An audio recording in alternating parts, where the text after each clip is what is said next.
bonjour à tous et donc bienvenue pour cette conférence qui ouvre ce deuxième jour de salon. Et donc cette conférence, elle porte sur recruter dans ce monde qui change et elle vous est proposée à la fois par l'agence Iridium et la French Tech, donc qu'on remercie aussi. Donc moi je suis Maëlle, je fais partie de l'agence Iridium, mais c'est pas moi qui vais vous parler ce matin. Ce sont Caroline, Alexis et Sandrine. Et on a choisi pour cette conférence un panel de représentants du monde RH assez différents. À la fois Caroline, ils vont chacun se présenter, mais Caroline, elle fait du conseil en recrutement et en RSE. Et donc du coup, elle a une vue très transverse de problématiques différentes de diverses entreprises. Donc elle voit ce qui se passe. Alexis, il est à la fois DRH dans une société qui s'appelle Pantera, qui est présente ici aussi, et surtout présidente de l'ANDRH Savoie. Et donc, il a une vision un peu plus haute des tendances et des enjeux. Et puis, Sandrine, elle est vraiment au cœur des sujets, puisqu'elle est DRH chez Salomon. Elle est dans ce groupe depuis une quinzaine d'années. Et donc, elle vit au quotidien vraiment les enjeux de recrutement et tous ces attentes, sujets qui changent finalement.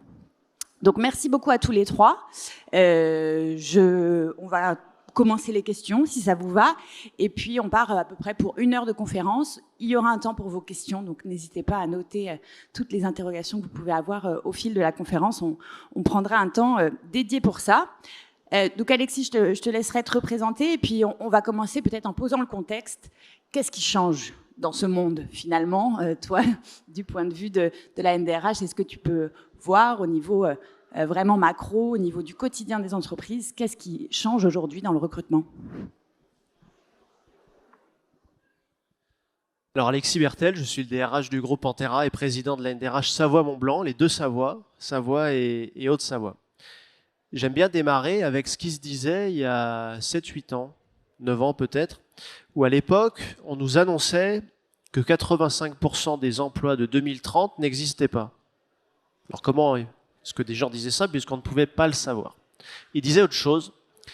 Ils disaient qu'une délocalisation permettait d'économiser 65% du coût du travail et une robotisation pouvait réduire ce coût de 90%. Là, on est en 2015. Donc aujourd'hui, on est en 2024. On voit l'intelligence artificielle qui est là depuis 12 mois, 18 mois, peut-être 24 mois. Et on voit, il y a environ 10 jours, à Los Angeles, des robots humanoïdes qui font des tâches d'hommes. Vous avez peut-être vu, ils faisaient le service pour présenter le produit d'Elon Musk. Donc on y arrive. Et en 2024, les chefs d'entreprise ont été questionnés sur leur objectif principal technologique, je précise, qui est l'hyper-automatisation. Voilà. Là, donc on est en pleine transformation. On n'est pas encore dans les robots, voilà, mais l'intelligence artificielle, on y est. Et en parallèle de ça, on a tout ce qui change au niveau du monde du travail, et plus particulièrement au niveau des candidats, du recrutement des salariés. Un tiers des personnes, des étudiants, avaient déclaré qu'ils souhaitaient être entrepreneurs. Il y a 10 ans, c'était fonctionnaire. Donc ça change complètement les besoins et les envies de chacun. On parle souvent des paradigmes du travail qui changent, etc. Mais en fin de compte, qu'est-ce qu'il y a derrière? Il y a 5 points clés derrière qui sont modifiés et qu'il faut absolument prendre en compte pour rester pertinent au sein des organisations. C'est l'unité de temps. Donc pourquoi le temps? C'est le moment que j'alloue au travail. Comment est-ce que j'alloue ce temps au travail? Les unités de lieu. Où est-ce que je travaille?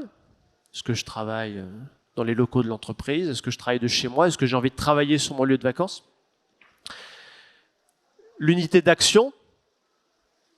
Quel est mon champ d'intervention? Comment est-ce que je vais pouvoir être utile pour la société qui m'emploie? Et l'unité de sens et d'engagement. Voilà. Comment est-ce que je vais pouvoir m'engager dans mon entreprise? Et quels sont les engagements de l'entreprise? tous les ans, il y a voilà, un baromètre qui sort. Quelles sont les attentes des salariés? Le salaire est toujours en numéro 1. Hein. Pas se leurrer, le salaire reste le plus important. Il l'était, il le restera sans doute beaucoup. Ce qui arrive derrière, donc le salaire, c'est le critère numéro 1. En second, on est sur l'équilibre vie pro, vie perso. Donc lui est remonté par rapport aux années précédentes. Et le troisième, c'est la flexibilité. Salaire, équilibre vie pro, vie perso et flexibilité. Voilà les principales attentes. Ce qui a changé, d'un point de vue un peu plus macro sur les nouvelles technologies avec l'IA et les robots, et d'un point de vue un peu plus RH et social sur les attentes des salariés. Merci beaucoup, Alexis. Et donc, on va rebondir sur ce sujet avec toi, Caroline. Les transformations des attentes, la quête de sens, finalement, de l'ensemble des collaborateurs, enfin, des candidats aussi, c'est quelque chose que tu vois. Est-ce que ça date vraiment du Covid? Il y avait des prévices avant. Comment tu le sens, toi, au sein des entreprises que tu accompagnes? Oui, bonjour à tous. Donc, pour me présenter très rapidement, parce que ça peut être important pour la suite.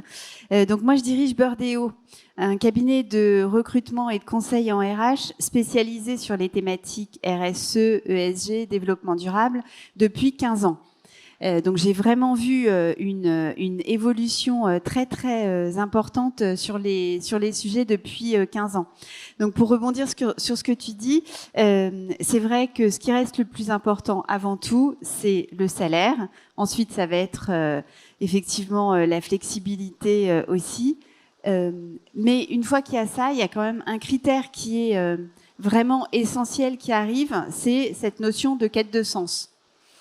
Et autant il y a 15 ans, les gens qui se positionnaient sur ces sujets, la RSE, l'impact, c'est des gens qui étaient prêts à faire de gigantesques concessions en termes d'évolution de carrière, en termes de salaire. Et j'ai vraiment vu alors une première évolution en 2016.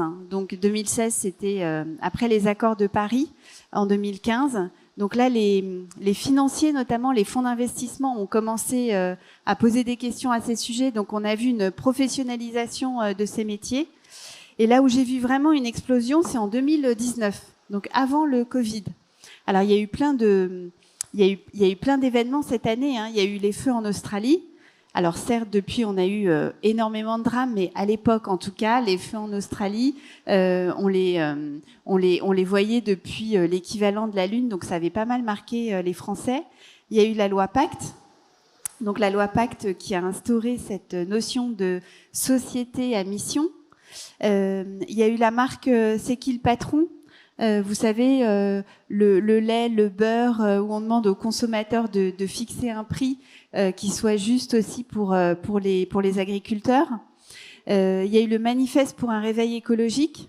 Donc ça, c'était les étudiants dans les grandes écoles, les universités qui poussaient les enseignants et la recherche à dire mais informez-nous sur ces sujets. Tout ça pour dire qu'en 2019, vraiment, il y a eu une explosion du sujet comme on n'avait jamais vu.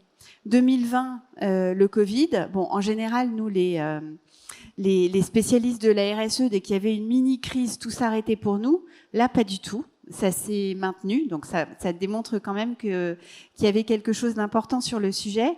Et puis, depuis 2021, il y a même une pénurie de compétences, puisqu'on pourra en revenir, on pourra en reparler après, mais à la fois, il y a besoin de métiers techniques, mais il y a besoin aussi de métiers qui se transforment. C'est-à-dire que aujourd'hui, cette quête de sens, elle est certes pour les collaborateurs, mais elle est aussi pour les dirigeants d'entreprise, voire surtout, c'est peut-être même eux qui poussent le plus sur la quête de sens, ce sont les fonds d'investissement et les banques pour qui ça devient des critères essentiels. Alors, plus pour des notions de risque que de quête de sens, mais en tout cas, le résultat est le même. Merci beaucoup. Donc vraiment ce sens qui s'affirme et on va continuer avec Sandrine. Donc moi j'ai fait en tout cas j'ai grandi sur ce territoire à Aix-les-Bains et quand j'étais au lycée Salomon, c'était la boîte qui faisait rêver où on voulait tous travailler, on se serait battus, on aurait été prêt à renoncer à des salaires mirobolants pour rentrer chez Salomon. Est-ce qu'aujourd'hui, Salomon est aussi concerné par voilà, ces pénuries un peu de candidats, ou en tout cas, est-ce que le rapport de force, finalement, il ne s'inverse pas avec, entre les attentes des candidats et les besoins de l'entreprise? Comment tu vis ça? Oui, alors je me présente aussi rapidement, mais même si tu l'as dit, donc je suis la DRH de Salomon, enfin je suis une des DRH de Salomon, puisque je m'occupe en particulier du site d'Annecy, qui est le siège historique de la marque, entre autres, et puis du coup tous les sujets talents, du recrutement jusqu'à l'engagement de nos talents. Et sur ce sujet, je confirme que même si Salomon continue à être une marque attractive qui peut briller, on rencontre quand même aussi des problématiques d'attraction des candidats, et surtout en phase de recrutement, d'interview, puisque, alors je rejoins tout ce que Alexis ou Caroline ont pu dire, les attentes des candidats, des salariés de manière générale, ont évolué. Et cela pousse, j'ai envie de dire, l'entreprise, les entreprises en général, à être encore plus précis et plus engagés ou plus volontaristes dans la proposition de valeur, ce qu'on appelle dans notre jargon le VP, qui est offert aux salariés et aux candidats. Qu'est-ce que ça veut dire? Ça veut dire pour être capable de définir finalement qui est l'entreprise, quel employeur on a envie d'être, quelle mission on se donne, puisque je rejoins le sens de ce que l'entreprise fait devient vraiment important pour les candidats, et en particulier les nouvelles générations qui arrivent sur le marché de l'emploi. On a énormément de questions sur ces sujets, mais vous êtes qui, Salomon, finalement, en tant qu'employeur? Qu'est-ce que vous faites socialement, responsablement, environnementalement parlant? Quel est votre engagement dans ce domaine-là? Qu'est-ce que vous m'offrez à moi, candidat? Parce qu'on a vraiment, comme tu parlais d'inversion de rapport de force, là où le candidat devait se vendre, et il se vend d'une certaine manière toujours, mais l'entreprise a aussi besoin de se vendre en tant qu'entreprise, et du coup de mettre en avant cette fameuse proposition de valeur. Et on a régulièrement la question de dire, finalement, toi Salomon, toi entreprise, qu'est-ce que tu m'offres en termes de, alors je reviens sur ce que disait Alexis, en termes de flexibilité au travail, les horaires, est-ce que je peux travailler ailleurs que depuis le bureau, en termes d'accompagnement, même dans ma vie personnelle parfois. Donc on est vraiment encore plus engagé, c'est encore plus important pour nous de savoir définir ça, de savoir parler de ça, de savoir communiquer autour de notre marque employeur, pour pouvoir parler de nous et faire en sorte que les candidats qui sont intéressés par l'entreprise, par Salomon, se sentent encore plus engagés dans nos différentes missions qu'on se pose aussi, parce que c'est important aussi pour nous d'avoir notamment tu parles des RSE, on a un gros projet là-dessus et on veut en parler, et on sait que ça fait du sens pour les candidats et même nos salariés en interne dans l'action de les garder motivés et engagés. Donc finalement, en 2024, c'est le candidat qui pose à l'entreprise la question: quelles sont vos 3 qualités et vos 3 défauts? C'est ça. Ça ressemble à ça. Ok, très bien. Peut-être Sandrine, tu peux rentrer dans le détail. Je sais que vous avez conduit, et de manière plutôt globale et collaborative, justement ce travail sur la marque employeur Salomon. Comment ça s'est passé pour les publics RH qui peuvent être ici et qui s'inspirent un peu de votre démarche? Oui, alors ça s'est inscrit dans un gros projet, puisqu'il y a 2 ans et demi maintenant. Alors, je ne sais pas pour ceux qui suivent la marque, mais la marque s'est beaucoup transformée et repensée au niveau de la marque, en tant que marque d'équipement et de vêtements de sport. Et dans la même lignée, on s'est dit si la marque se redéfinit dans ses valeurs, dans sa mission, dans sa vision, nous, il faut qu'en ressources humaines, on arrive aussi à s'inscrire dans cette suite. Et du coup, on a mené un grand projet qui a duré 6 mois sur le début de l'année dernière et qui a duré jusqu'au mois de juin à peu près, qu'on a voulu ultra collaboratif, et on l'a mené en 3 étapes. Donc, encore une fois, l'objectif, c'était justement de définir cette fameuse proposition de valeur dont je parlais tout à l'heure et de marque employeur. On a fait un grand baromètre. Donc, Salomon, c'est à peu près 2100, 2200 salariés dans le monde. Donc, on a fait un énorme baromètre auprès de tous nos salariés dans le monde, pour essayer de comprendre, ça représente quoi Salomon pour vous, en interne en tant que salarié, en externe en tant que candidat il y a quelques mois, quelques années, voire quelques dizaines d'années. comment est-ce que vous parlez de Salomon en tant que employeur auprès de votre entourage, amis, professionnels, etc.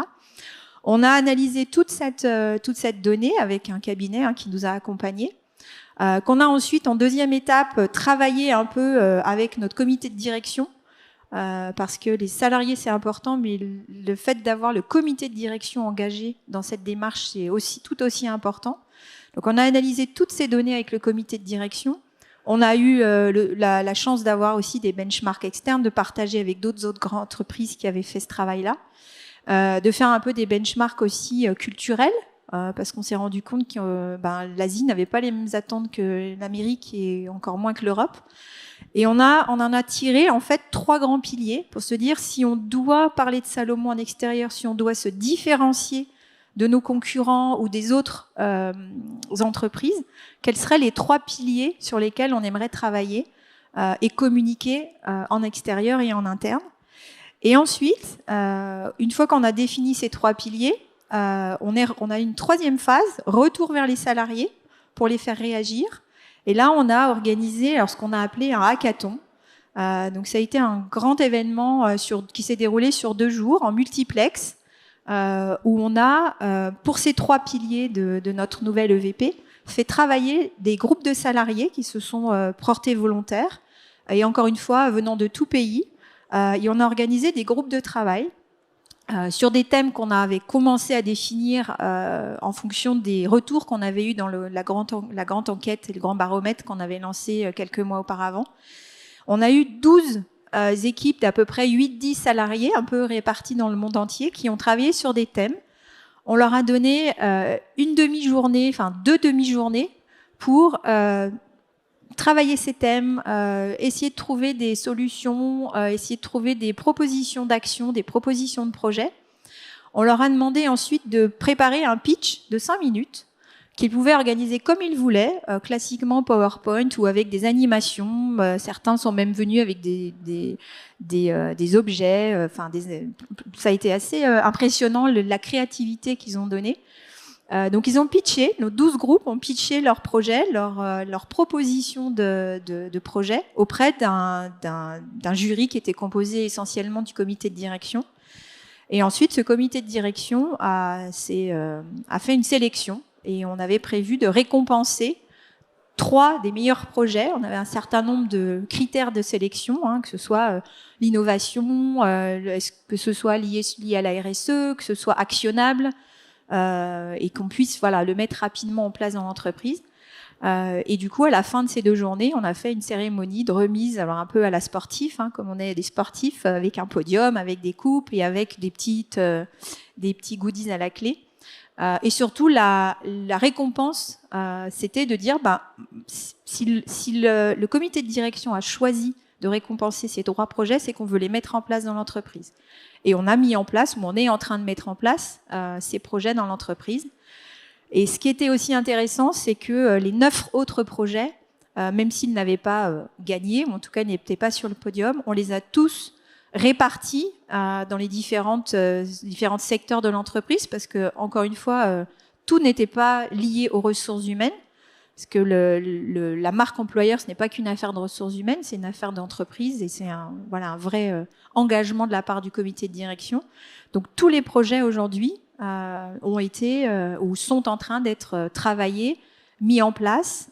Et dans chaque projet, ce qui est aussi intéressant et remarquable, c'est qu'on a invité les équipes qui avaient travaillé, en tout cas pendant ces 2 demi-journées, à nous préparer et à nous mâcher un peu le travail sur ces projets. On les a invités, s'ils le souhaitaient, à partager et à venir aussi être contributeurs dans chacun des projets. Donc on a des projets qui peuvent toucher le recrutement, on en a eu un, mais qui peuvent toucher aussi le partage de connaissances au sein de l'entreprise, qui peuvent toucher la mobilité douce. Donc on a tout un tas de projets maintenant qui sont inscrits, alors à la fois dans notre projet RH, mais aussi dans d'autres projets, innovation, stratégie, etc. Super. Donc en fait, finalement, ces changements, ça peut être vraiment aussi une opportunité de se transformer, de se réaligner. Et Caroline, est-ce que c'est aussi ce que tu vis avec tes clients entreprises, qui cherchent des clés peut-être pour se transformer? Comment on fait pour se saisir de ces opportunités ou transformer ces injonctions peut-être RSE en vraies opportunités de se rendre plus attractif? Alors déjà, la première chose pour une entreprise, pour les dirigeants qui s'intéressent à ces sujets, dans un premier temps, c'est déjà de regarder ce qui se fait et de regarder qui en interne a envie de s'intéresser au sujet. Et très souvent, il s'agit juste de revenir à sa raison d'être. Alors parfois, sa raison d'être, elle est formalisée. J'imagine par exemple que chez vous, la raison d'être, elle doit être plus ou moins formalisée. Dans d'autres entreprises, elle est pas forcément formalisée, mais souvent les gens qui sont là ont une idée de pourquoi est-ce qu'ils ont créé une entreprise et à quoi ça répond et en quoi ça contribue. Ensuite, c'est identifier en interne les gens qui s'intéressent à ces sujets-là. On est quand même très souvent très surpris de se dire qu'on est tout seul dans son coin à avoir envie de faire de la RSE, à avoir envie de faire de l'impact, alors qu'en fait, en interne, il y a plein de gens qui ont envie de faire ça. Donc, c'est réfléchir sur sa raison d'être, à quoi on sert, regarder en interne déjà tout ce qu'on fait. Souvent, il y a plein de projets qui sont faits. Alors, ça peut être des projets au niveau environnemental parce que sur de l'économie circulaire, vous faites des choses sans le savoir, parce que au niveau des collaborateurs, au niveau du soutien à des entreprises, à des associations, il y a des choses qui sont faites. Donc déjà, c'est faire la liste de tout ça. Après, ça peut être aussi de trouver un label qui peut vous correspondre, parce que c'est à la fois mobilisateur pour l'ensemble de l'entreprise et puis ça montre au monde entier ce que vous faites. Alors le monde entier, ça peut être les candidats que vous cherchez à recruter, mais ça peut aussi être vos clients. De plus en plus, les clients sont aussi sensibles à ces démarches auprès de leurs fournisseurs. Alors des labels, moi, je peux vous en parler de quelques-uns que j'aime bien, hein, mais il y a la société à mission, donc qui est très structurante, qui peut se faire dans le cadre de la loi Pacte. Vous avez le label B Corp, qui est un label international dont le claim n'est pas être les meilleurs du monde, mais être les meilleurs pour le monde. Et donc ça, autour de 5 projets, environnement, fournisseurs, collaborateurs, on voit comment on avance. Il y a Great Place to Work, qui est un label aussi très intéressant, qui est plus engagé sur les collaborateurs, leur intégration et la façon dont ils se plaisent. Merci pour cet éclairage. Et Alexis, que ce soit chez Pantera ou parmi tous les DRH des deux Savoie que tu rencontres dans le cadre de la NDRH, est-ce qu'il y a des pratiques un peu nouvelles qui permettent de répondre aux nouvelles attentes des candidats? Je pense notamment à cette expérience candidat qu'on essaye de faire vivre de manière un peu singulière dans les différentes entreprises.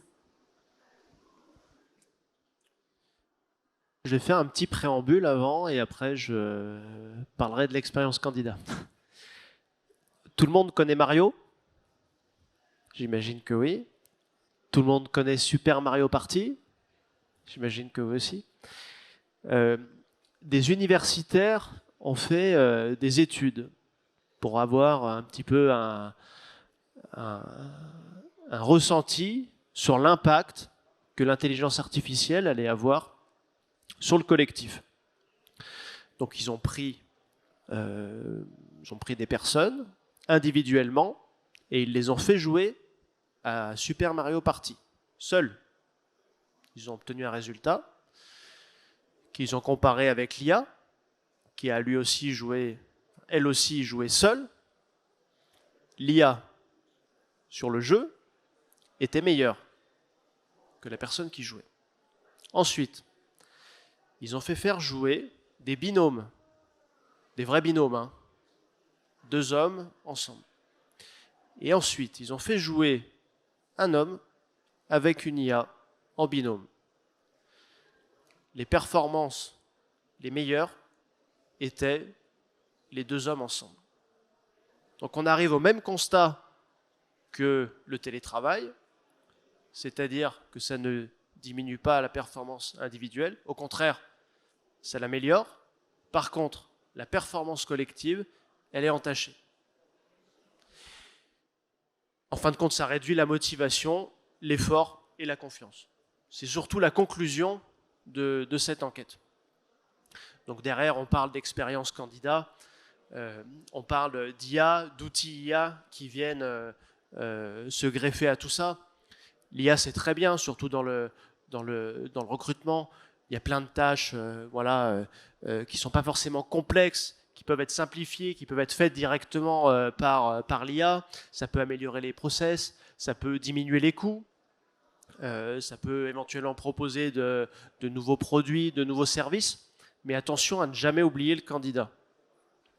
Aujourd'hui, on est plutôt sur des process qui se veulent quand même très courts, sinon vous perdez le candidat.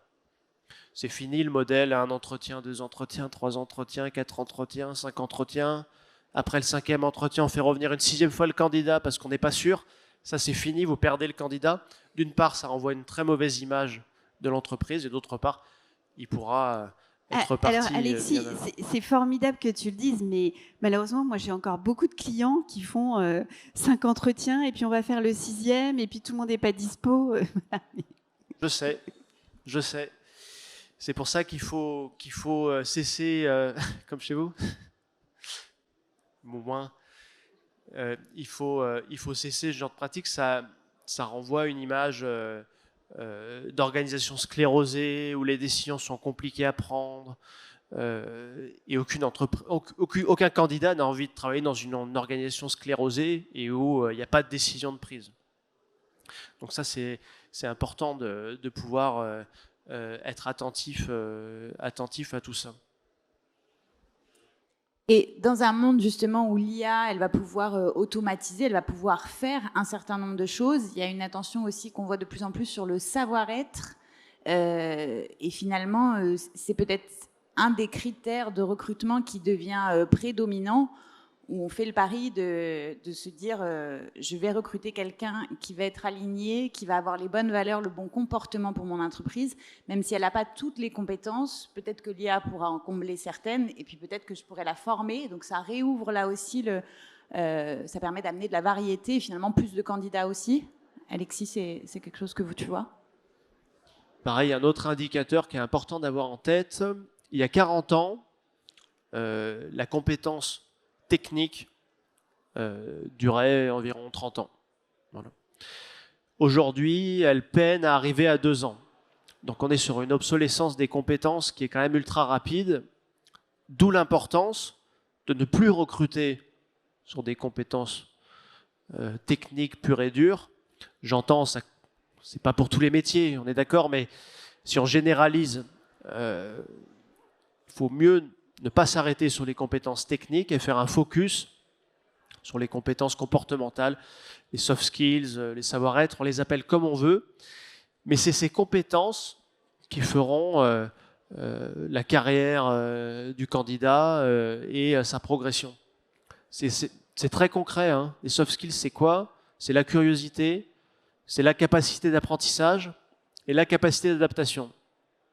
Si le candidat, vous arrivez à détecter déjà ces 3 soft skills, vous pouvez le faire progresser vers tous les sujets possibles et inimaginables. Hein.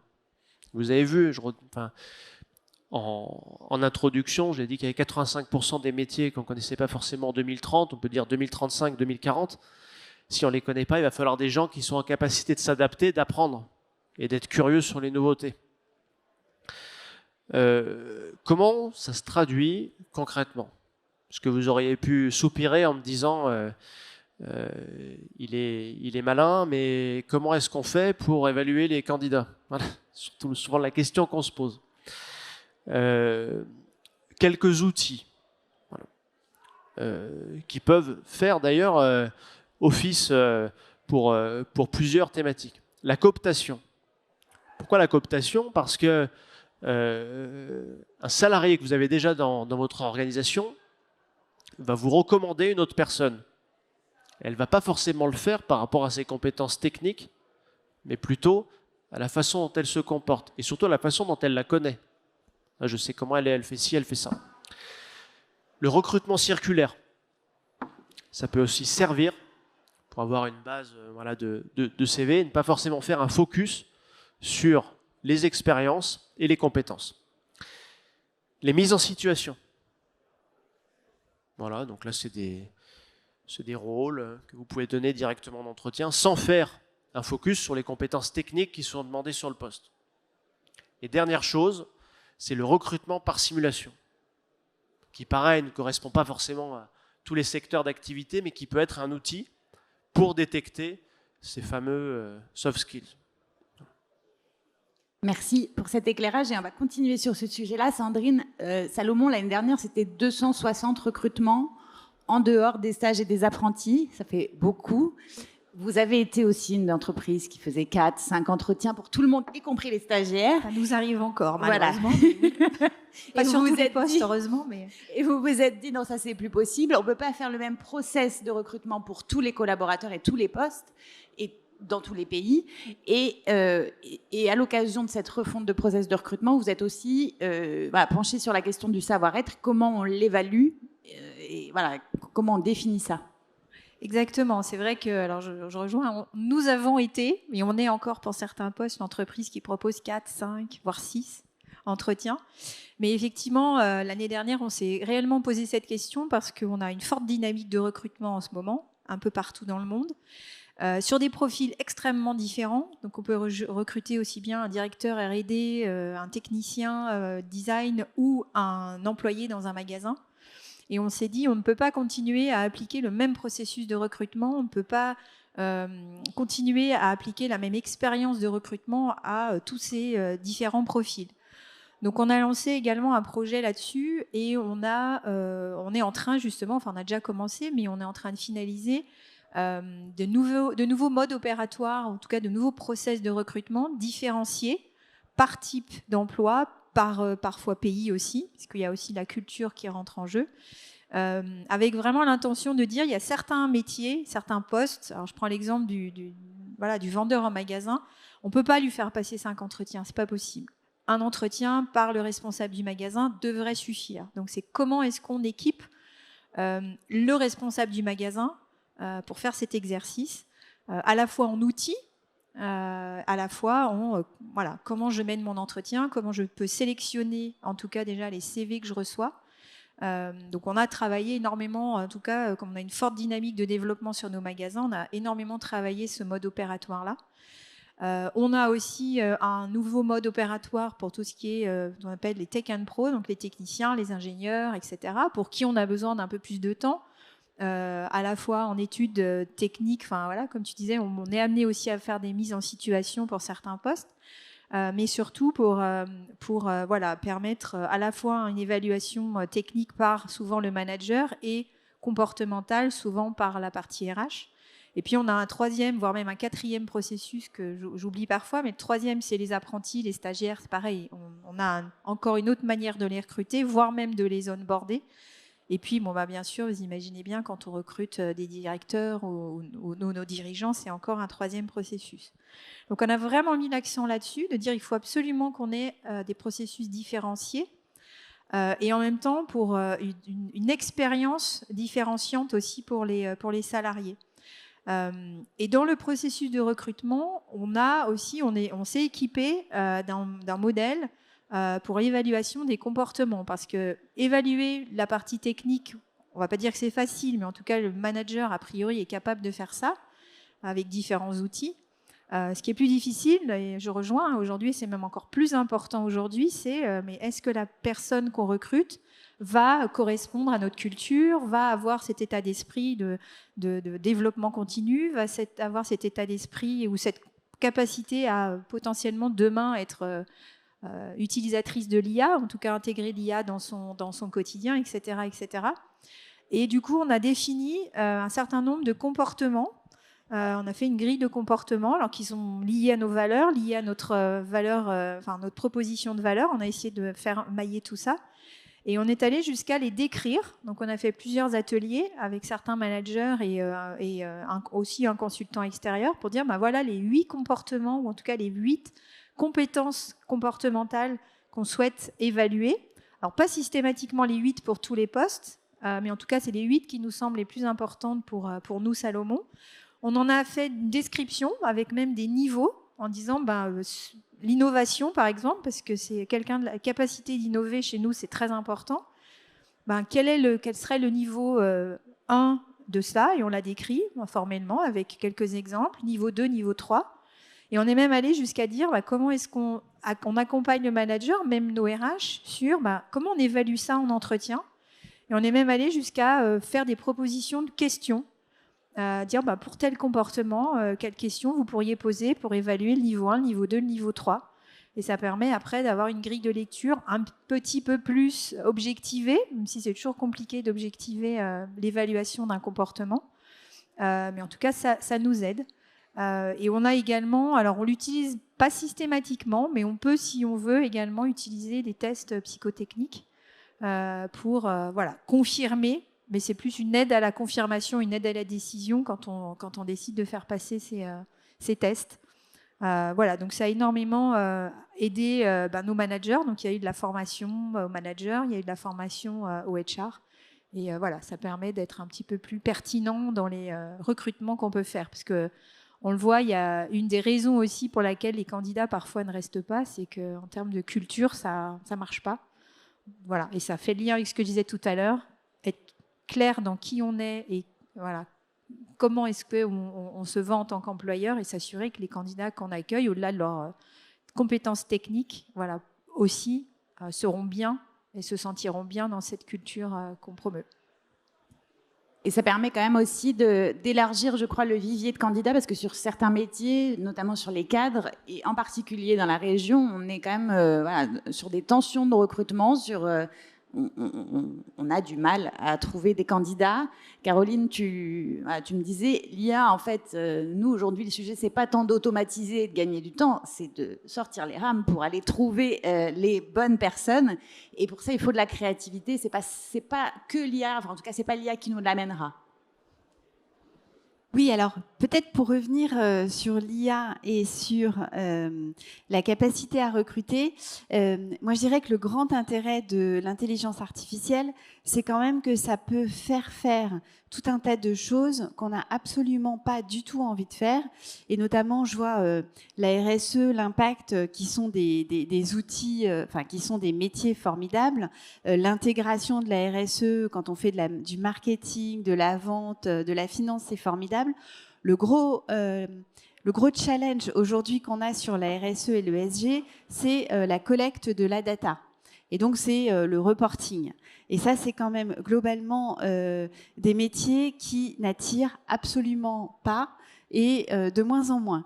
Et du coup, je pense que pour l'attractivité des métiers, pour l'attractivité des candidats, que dans les fonctions, il y ait le plus de choses possibles automatisées grâce à l'intelligence artificielle, c'est quand même un grand cadeau à se faire pour attirer des gens.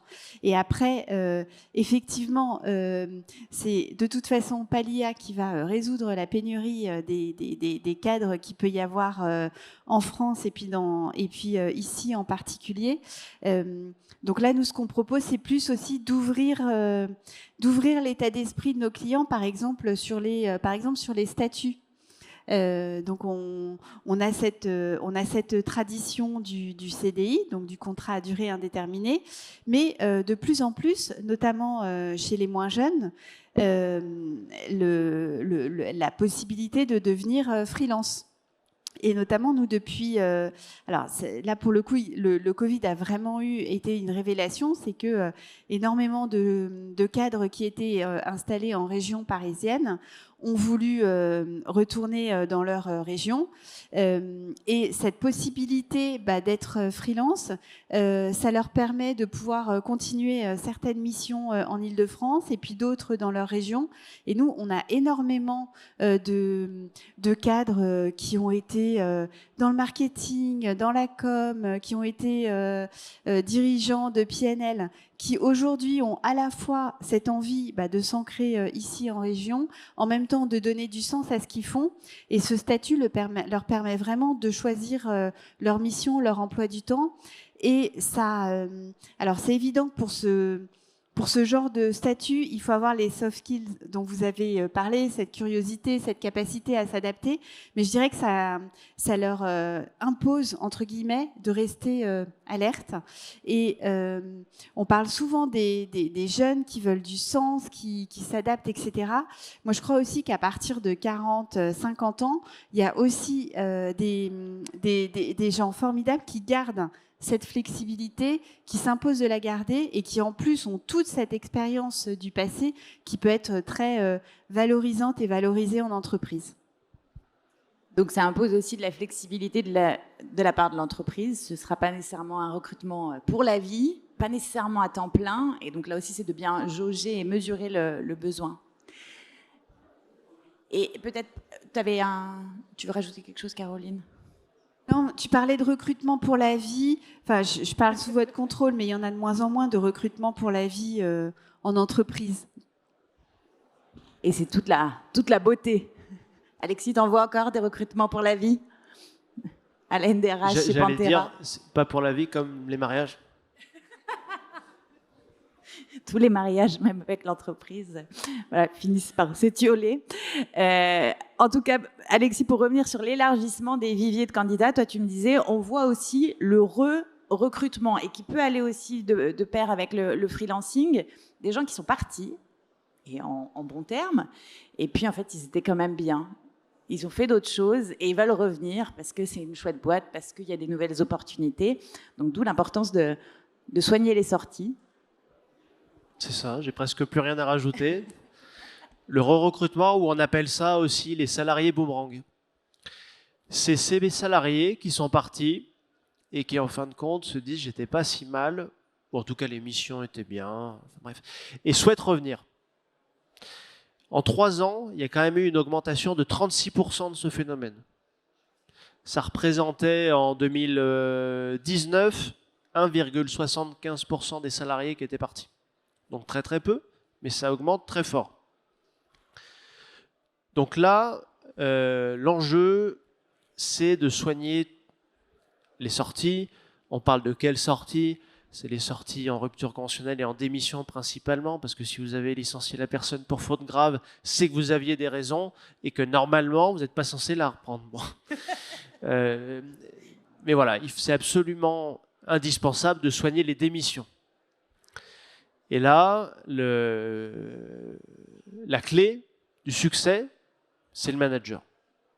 C'est à cette personne de bien soigner la sortie du collaborateur et pas tomber parfois dans de la frustration, dans,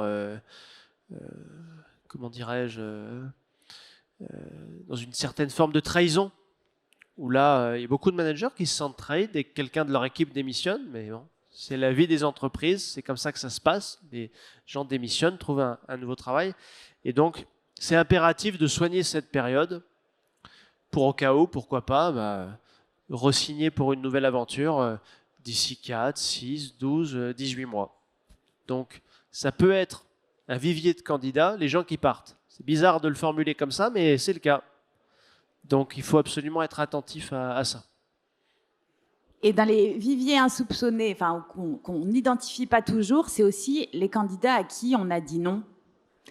On a dit non pour un poste, ils étaient dans les derniers, voilà, ils étaient pourtant très bien, il y a eu un petit truc qui a fait la différence, on leur a dit non, et pour autant ils restent ambassadeurs potentiels de l'entreprise, et en tout cas pour chez Salomon aussi potentiellement consommateurs. Donc on les soigne aussi et c'est pas impossible que pour un autre poste un peu plus tard, on se re-rencontre. Ça existe vraiment? C'est ça. Alors juste avant que je parle de ça, je rebondis sur ce que disait Alexis parce que c'est très vrai. Nous on en voit de plus en plus des salariés boomerang et on essaye effectivement de passer la frustration de dire ils vont partir, on a passé du temps à les former, etc., etc. De dire c'est peut-être une chouette opportunité pour eux d'aller continuer leur développement dans d'autres entreprises, d'aller vivre d'autres cultures, d'aller vivre d'autres aventures, de voir d'autres manières de travailler et de revenir, s'ils le souhaitent, parce que nous, on ne ferme absolument pas la porte, de revenir, s'ils le souhaitent, dans l'entreprise, fort de cette expérience. Et nous, c'est un vrai enjeu de GEPP, pour la gestion de nos parcours professionnels et parcours de carrière, dans lequel l'entreprise a aussi un rôle et de dire, on est même en train, nous, de réfléchir, c'est pas encore abouti, à dire, mais même comment on encourage ça. Dire, si vous avez des velléités de progression que à l'heure actuelle, nous ne pouvons pas vous offrir, allez les vivre ailleurs. Et comment est-ce qu'éventuellement on peut même vous accompagner à les vivre ailleurs, dans votre employabilité, peut-être vous accompagner même en formation, avec l'espoir, bien sûr, ça on ne peut pas le contractualiser, que demain vous reveniez et que vous preniez cette fois-ci le poste que vous auriez souhaité il y a quelques années en arrière, qu'on ne pouvait pas vous offrir, et en plus fort d'une expérience que vous n'auriez pas vécue chez nous. Ça, pour nous, c'est quelque chose qu'on essaye même de faire comme un avantage pour les salariés. Et du coup, effectivement, ce qui est important aussi pour nous aujourd'hui, et dans la réflexion qu'on a eue sur le recrutement, c'est de se dire, les candidats qui ont dit non, comment on leur dit non? Et surtout ceux qu'on a vus en entretien 3, 4, 5 fois, et à qui, au bout des 5 fois, on dit, non, désolé, c'est pas toi, on raccroche et c'est fini. Donc nous, on essaye vraiment d'engager et même de mobiliser les managers, parce que souvent, on a des managers qui disent « je vais annoncer la bonne nouvelle et je te laisse annoncer les mauvaises ». Donc maintenant, on essaie vraiment de leur dire tu es responsable, tu es co-responsable, c'est toi qui décides à la fin et c'est toi qui peux avoir les meilleurs arguments pour expliquer pourquoi c'est pas la bonne personne. Et même comment est-ce que tu peux lui donner des conseils pour, si demain vous repostulez chez nous ou si demain vous postulez ailleurs, voilà peut-être ce qui nous a manqué, voilà ce sur quoi vous pouvez appuyer, voilà ce sur quoi vous pouvez développer et vous vendre mieux. Pour nous, c'est super important. Alors, c'est pas toujours facile. On n'a pas des managers qui veulent toujours faire ça. En tout cas, s'ils ne le souhaitent pas ou ils se sentent pas à l'aise, nous, on essaye de le faire systématiquement. Voilà, pour se dire, c'est pas grave. L'expérience de bout en bout, même si à la fin ça n'aboutit pas, elle doit être bonne. Elle doit être, si ce n'est exceptionnelle, en tout cas, je m'en souviendrai pour demain me dire, allez, si demain il y a un nouveau poste, je retente ma chance et en plus on m'aura donné des conseils, donc je serai encore plus pertinent, encore plus percutant et cette fois-ci ça marchera. Et j'en parlerai positivement autour de moi et je continuerai à consommer exactement les produits Salomon. Parce que ce que tu dis c'est vrai, ils sont promoteurs de la marque Salomon en tant qu'employeur, mais beaucoup aussi parfois en tant que consommateur, c'est sûr. Oui, et puis pour compléter, la vie professionnelle, elle est longue, donc c'est important de vraiment garder des bons contacts avec tout le monde parce qu'il y a des consommateurs, mais après, ça peut aussi être des fournisseurs, des clients. C'est vraiment clé de garder les bons contacts. Tout s'entremêle. Dernier point avant de laisser la conclusion peut-être à Caroline. Alexis, on avait aussi échangé sur... en fait, quand on n'a pas de candidats, il faut peut-être aller chercher des candidats qui sont un peu plus éloignés, voire même vraiment éloignés du marché de l'emploi. Ça peut être l'occasion d'avoir des profils plus divers, d'affirmer encore plus un engagement sociétal. Et puis, ça peut faire vraiment des belles histoires aussi en termes de connexion, d'engagement au sein des entreprises. On appelle ça aussi l'inclusion, mais c'est un peu un fourre-tout sur lequel on ne définit pas forcément ce que c'est réellement. En tout cas, ma définition de l'inclusion, c'est inclure les salariés les plus éloignés de l'emploi. Voilà. Comprendre personne éloignée de l'emploi, il peut l'être parce que c'est un chômeur de longue durée, parce que c'est une personne en situation de handicap, parce que c'est une personne qui ne maîtrise pas forcément les fondamentaux du savoir-vivre en entreprise. Voilà. Peut être ça. Donc c'est d'aller vers ces personnes qui n'ont pas forcément non plus les bons réflexes et les codes pour venir directement candidater. Donc peut-être pas les bonnes formations, etc. Mais ça se travaille, mais n'ont même pas les codes pour venir candidater directement vers l'entreprise. Donc c'est pour ça que ça demande un effort d'aller vers ces personnes. Plein de dispositifs existent, plein d'organisations existent, voilà, pour faire le tremplin vers ces personnes. Et c'est quand même un vivier de candidats qui est non négligeable et qui permet, voilà, de recruter effectivement des profils non soupçonnés qui derrière arrivent à s'intégrer parfaitement dans l'entreprise, qui ne demandent pas forcément d'adaptation au poste de travail. Et qui derrière constitue un vivier qui doit être exploité. Ouais. Merci beaucoup. Et Caroline, je vais te laisser conclure finalement toutes ces opportunités là qu'on a vues. C'est une occasion pour l'entreprise de se repenser un peu en profondeur. Salomon a été un des exemples, et de devenir plus robuste de manière globale. Est-ce que voilà, tu as quelques exemples d'entreprises voilà, que tu as accompagnées et pour qui ça a été un succès? Alors déjà, j'aime beaucoup le mot que tu emploies, le mot robuste. On parle énormément d'agilité, et c'est vrai que bon, l'agilité, ça va être un côté essentiel. Et en tout cas, dans nos milieux de RSE aujourd'hui, se développe cette notion qu'on appelle la robustesse. Et d'ailleurs, je vous invite à lire. Alors, il s'appelle Olivier Hamant. H-A-M-A-N-T. Il fait un petit livre qui l'explique très bien, où il fait des conférences sur YouTube. C'est plus rapide. L'objectif, c'est de dire qu'une entreprise, pour qu'elle puisse durer, il faut qu'elle soit robuste, c'est-à-dire que tout ne soit pas occupé à 100%, parce que c'est quand ça va pas qu'on a besoin de ce 100%, et du coup quand ça va pas, si on est à 100%, on peut plus rien faire. Olivier Hamant, donc qui est biologiste, il donne l'exemple de la température du corps. Notre corps fonctionne le mieux à 40 degrés. Et en fait, quand on va bien, on est à 38 degrés, c'est-à-dire on est sous-performant. Comme ça, quand ça va pas, vraiment, on peut aussi être au taquet, entre guillemets. Et pour les équipes, c'est un peu pareil, pour pas que elles se sentent sous pression tout le temps. L'idée, c'est évidemment qu'elles soient efficaces, mais c'est que chacun puisse continuer à développer ses compétences, à regarder aussi d'autres sujets en interne, et pas s'attendre à ce que tout le monde soit à 100% tout le temps sur une tâche ou une compétence. Merci beaucoup à tous les trois. On va prendre les questions. Donc on a eu beaucoup de chance d'avoir cette variété d'intervenants et voilà, et vos partages très francs, très concrets. Et peut-être Caroline. Donc Caroline, elle est dirigeante de Birdeo, mais elle est aussi conférencière. Vous voyez son aisance à vous parler aujourd'hui. Et auteur, tu as sorti ou tu sors bientôt un livre. Oui, donc là il est sorti mercredi. J'ai sorti un livre, cadre en quête de sens, comment faire carrière dans la RSE et l'impact, donc qui est édité chez Duno. Parfait. Donc je vous invite à suivre Caroline sur les réseaux. C'est passionnant tout ce qu'elle fait. Est-ce qu'il y a des questions à la fois peut-être? Ouh là, il y en a plein. Super. Des RH, des candidats. Bonjour, merci pour la conférence d'abord.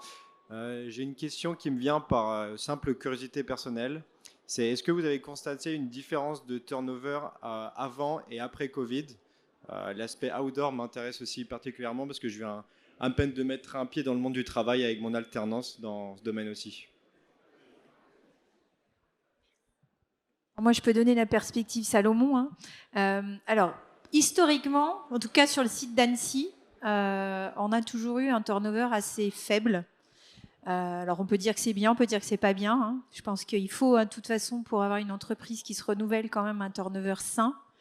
Depuis le Covid, et aussi parce qu'on a beaucoup renouvelé aussi notre manière de travailler, on a un turnover qui augmente un petit peu. Mais j'ai envie de dire, c'est pas dramatique dans le sens où justement, pour moi, il arrive à un niveau un peu plus sain que ce qu'on pouvait avoir avant. Donc voilà, je ne saurais pas dire si c'est Covid ou pas Covid, parce qu'encore une fois, l'entreprise en même temps s'est transformée, parce que notre groupe s'est transformé et qu'on a eu besoin aussi pour réaliser nos ambitions de se transformer. Mais on voit, on voit une légère augmentation du turnover. Alexis, est-ce qu'on a des études de la NDRH sur le turnover depuis le Covid? Oui, alors on parle peu du turnover parce que le calcul du turnover, c'est entrée plus sortie divisé par 2, etc. Mais en fait, pourquoi je dis ça? Parce que s'il y a beaucoup d'entrées, c'est un bon signe. Ça veut dire qu'on a de la croissance. Donc on parle plutôt des sorties. Vraiment des sorties. Donc oui, je ne sais pas si vous vous souvenez, il y a 2 ans, il parlait du phénomène de la grande démission.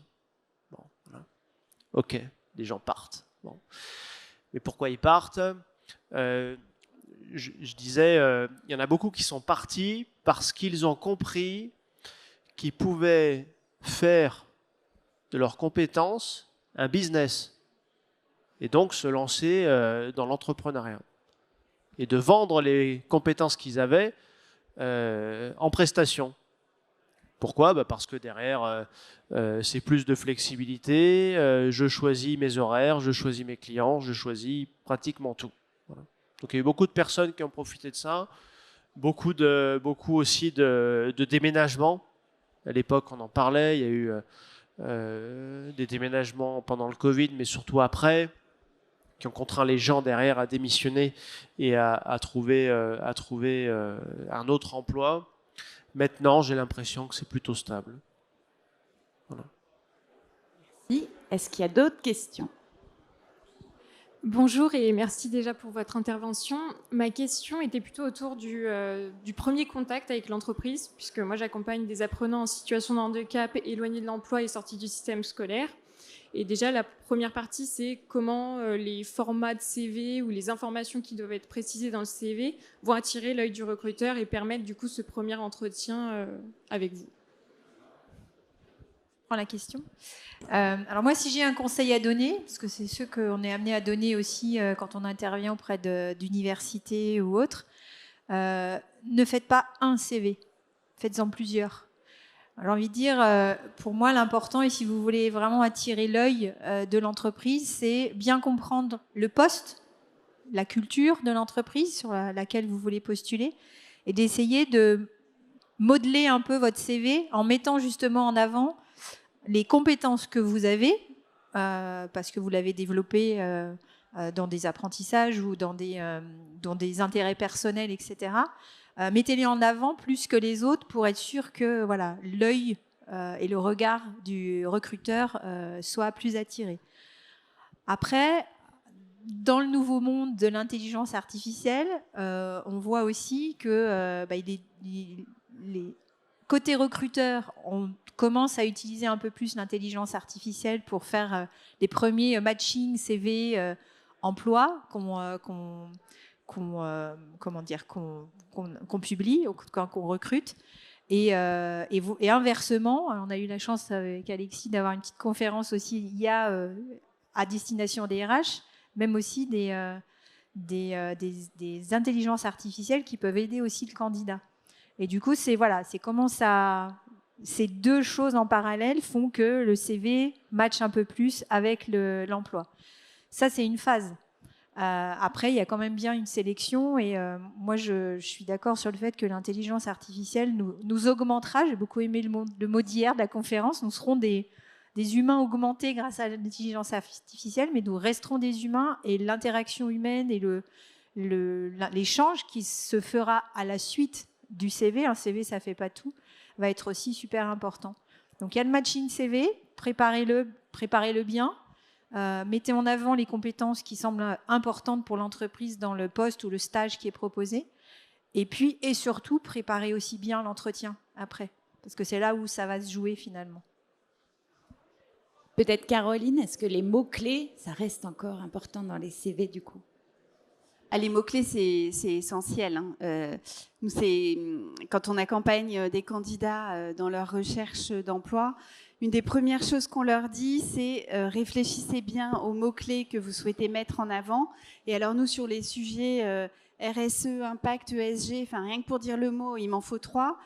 Donc c'est de dire aux candidats aussi dans les profils LinkedIn, mettez tous les mots-clés qui se ressemblent. Oui, c'est essentiel.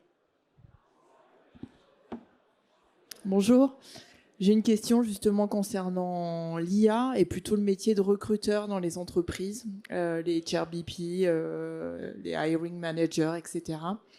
A priori, alors c'est des données hypothétiques, mais l'IA va prendre quand même une place, on va dire, prépondérante dans nos métiers de manager. Je vais citer un chiffre, je sais qu'Alexis, enfin j'ai compris qu'Alexis met bien les chiffres, alors je vais sur ce terrain-là.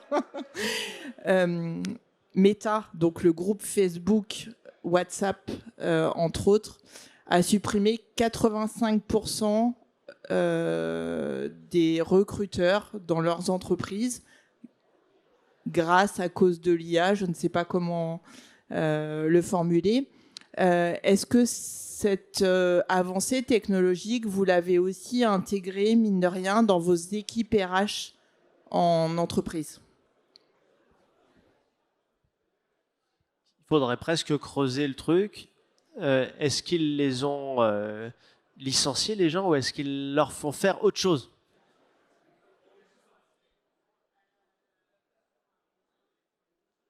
Pardon, Licencié à Los Angeles. Ah, ok. Ouais. Ok, parce que effectivement, le but de l'IA, c'est de l'utiliser pour faire des tâches qui peuvent être chronophages, sans valeur ajoutée, pour faire gagner du temps ou que sais-je.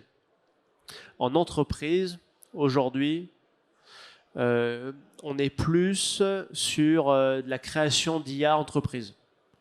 Donc, comment est-ce que je me crée mon chatbot dans mon entreprise? Et là, c'est simplement par rapport à la confidentialité des données. Comme ça, je maîtrise les informations que je lui donne. Si j'ai envie d'envoyer 5 CV pour qu'il trie mes CV, je sais que mes données, elles restent là. On est voilà, sur des outils, bon, je le disais comme ça, du matching CV, base de données. La seule entreprise en France que j'ai entendue où ils avaient supprimé des emplois, il me semble que c'était une entreprise qui faisait des résumés d'articles de presse dans la banlieue de Paris. Aujourd'hui, la tendance est plus à dire on utilise l'IA et on fait faire autre chose aux salariés, quelque chose qui apporte plus de valeur ajoutée que de les licencier. Mais c'est un risque qui n'est pas forcément mesuré aujourd'hui ou peut-être qui n'arrivera jamais. Peut-être Caroline, tu es encore déchargée de recrutement. Tu me disais que toi, tu utilisais l'IA pour faire les comptes rendus d'entretien, qui sont toujours longs. En fait, et je vais reprendre ce qui a été dit dans la conférence hier, c'est que l'IA, elle est vraiment là pour, alors lui, il parlait pour augmenter, etc. Pour moi, c'est vraiment pour faire tous les trucs qui nous cassent les pieds. Et typiquement, si on prend LinkedIn, pour les chasseurs de tête, c'est à la fois notre plus gros concurrent et en même temps, c'est notre meilleur allié aussi. Depuis que LinkedIn existe, il y a de plus en plus de cabinets de chasseurs de tête. Et puis après, on a le métier qui évolue. C'est sûr que le temps passé pour aller détecter les CV... Alors moi, quand j'ai commencé il y a 30 ans, j'allais dans les annuaires d'anciens élèves. J'envoyais des courriers que je timbrais. Donc ça n'existe plus. Et pour autant, mon métier existe toujours. Et j'ai une équipe et j'ai des chargés de recherche qui peuvent progresser aussi. Donc on va s'adapter. Et peut-être aussi un point, c'est que alors on parlait Covid, on parlait flexibilité. Maintenant on a l'IA. C'est que juste après le Covid, il y a vraiment eu cet effet de on fait tout en visio, on fait tout en télétravail, etc. Et là, on sent vraiment un besoin à la fois de faire des événements physiques, de se revoir en vrai. Les commerciaux, maintenant, ils ne veulent plus faire des visios, ils veulent aller chez leurs clients. Et nous, les chasseurs de tête, c'est pareil, on veut voir les gens en vrai. Et d'ailleurs, je fais partie du Syntec Recrutement, donc qui est notre fédération professionnelle. On s'est engagé à ce que tous les candidats qu'on présente à nos clients, qu'on les ait vus en vrai, physiquement, parce qu'on se rend compte que dans le process de recrutement, voir quelqu'un en vrai et le voir en visio, il y a quand même des biais qui changent. Et ça, l'intelligence artificielle peut nous aider sur certains points, mais certainement pas sur tout. Donc c'est presque une chance pour redonner plus de place au contact humain, finalement, qui reste le cœur des métiers. On a le temps. Ah non, on me fait signe dans l'oreillette qu'il n'y a plus de temps. Donc je vous propose que les intervenants, on doit libérer la salle. En revanche, on peut rester par là pour répondre à vos questions particulières. Merci beaucoup à tous de votre participation et merci à nos témoins experts d'avoir partagé leur expertise.